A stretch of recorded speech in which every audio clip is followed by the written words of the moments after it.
पियर पियर गेहुआ के पियर पियर गोलिया हो राम, पियर पियर गोलिया हो राम। पियरे कवन बेटी सिसवा ले खड़ हो राम, पियरे कवन बेटी सिसवा ले खड़ होला।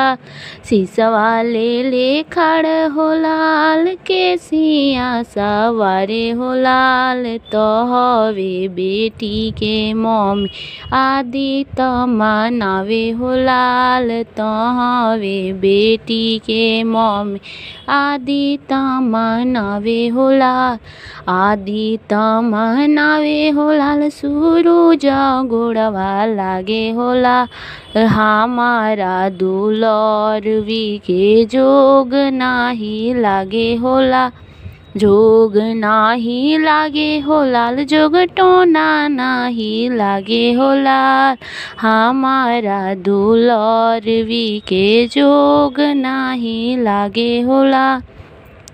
पियर पियर गेहुआ के पियर पियर गोलिया हो राम, पियरे कवन बेटी सिसवा ले खड़ हो राम, सिसवा ले खड़ हो लाल के सिया सवारे हो लाल, तो हवे बेटी के चाची आदि त मनावे हो लाल, तो हवे बेटी के तो हवे ननद के भाभी आदि त मनावस हो लाल, आदि त मनावस।